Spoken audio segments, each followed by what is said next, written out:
সুপ্রিয় দর্শক, আসসালামু আলাইকুম। কানাডা থেকে সাকিব। আজকে আপনাদের আবারও সবাইকে স্বাগত জানাচ্ছি। কানাডার অন্টারিও প্রভিন্সের লন্ডন শহরে একটি হালাল ফুড ব্যাংক, তাদের জায়গা হচ্ছে না, অর্থাৎ মানুষকে জায়গা দিতে পারছে না খাওয়া দাওয়ার জন্য। তার জন্য তারা তাদের অফিসটি নতুন জায়গায় নিয়ে চলে গিয়েছে, অর্থাৎ মানুষের চাপে। তো এই ধরনের একটি নিউজ আজ সিবিসি নিউজে এসেছে, তো আমরা সেটির বরাত দিয়ে আপনাদেরকে জানাচ্ছি।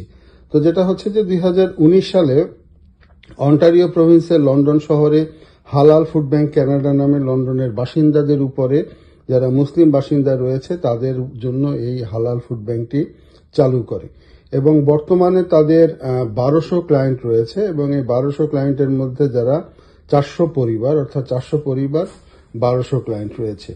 তো যেটা হচ্ছে যে তাদের কাছে প্রতিনিয়তই ফুড ব্যাংকের খাবার নেওয়ার জন্য মানুষ আসছে এবং প্রতিদিন 3-4টি পরিবার আসছে। তো যার ফলে তাদেরকে আর জায়গা দেওয়া সম্ভব হচ্ছে না এবং জায়গা দেওয়া সম্ভব না থাকার কারণে তারা নতুন করে একটি অফিস নিতে বাধ্য হচ্ছে।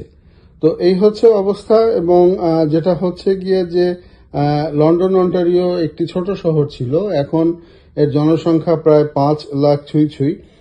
তো এই 5 লাখ ছুঁই জনসংখ্যার দেশে মুসলিম কমিউনিটি অনেক। তো আপনারা জানেন যে ফুড ব্যাংক হচ্ছে গিয়ে কানাডায় যারা খাওয়া পায় না, যাদের খাওয়া কিনে খাওয়ার সামর্থ্য নাই, তারা ফুড ব্যাংক থেকে খাদ্য নেয়। কানাডায় আপনারা জানেন যে মানুষ জবলেস হয়ে যায় মাঝে মধ্যে। তো জবলেস হয়ে গেলে মানুষ এই ফুড ব্যাংকের উপরে নির্ভরশীল হয় এবং এই ফুড ব্যাংকগুলি গভর্নমেন্টের একটা তত্ত্বাবধান থাকে ঠিকই, কিন্তু সাধারণ মানুষের চাঁদায় এই ফুড ব্যাংকগুলি কানাডাতে পরিচালিত হয়। তো আপনি যদি কানাডার বড় বড় স্টোরগুলিতে যান, তখন সেই স্টোরগুলিতে দেখবেন যে ফুড ব্যাংকের জন্য একটি ডোনেশন বক্স থাকে। তো ভিডিওটি করার আরেকটি উদ্দেশ্য হচ্ছে যে আপনি যদি কানাডাতে থাকেন এবং যদি মনে করেন যে আপনি ভালো আছেন, অন্তত প্রত্যেক সপ্তাহে যখন গ্রোসারিতে যান, দয়া করে আপনার সামর্থ্য মতো 2-4টি আইটেম ফুড ব্যাংকে দান করে আসবেন। কারণ কার কপালে কি আছে সেটা কিছুই বলা যায় না। আর এটা হচ্ছে কানাডাতে অবৈধ কোনো কিছু না, পাপের কাজ কিছু না। কানাডাতে এখন আপনি বিপদে পড়লে আপনার খাওয়ার সাপোর্টটা কিন্তু লাগতেই পারে। তো সেক্ষেত্রে নুডলস বলেন বা এই ধরনের যে খাবারগুলি আছে, ক্যান ফুডগুলি আছে, সেগুলো দান করা উত্তম।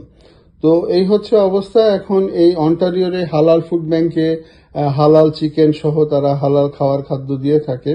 তো সেগুলোর জন্য যে শুধুমাত্র যে এখানকার মুসলিম কমিউনিটির লোকজন তারাই যে ভিড় জমায় তা কিন্তু না।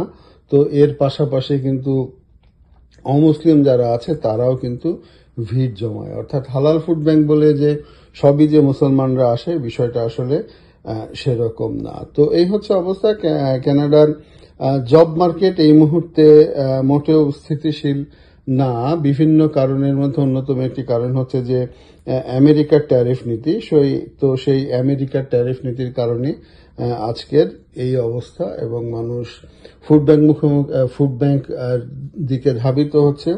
আরেকটি বিষয় একটু না বললেই না, সেটা হচ্ছে যে অনেক ইন্টারন্যাশনাল স্টুডেন্ট আছে যারা জব পাচ্ছে না, যারা ওয়ার্ক পারমিটের জন্য ওয়েট করছে, তাদেরও একটি বড় অংশ কিন্তু এই ফুড ব্যাংকের উপর নির্ভরশীল। তো এই হচ্ছে অবস্থা। দর্শক, আপডেটটা জানিয়ে রাখলাম। ভালো থাকবেন। আসসালামু আলাইকুম।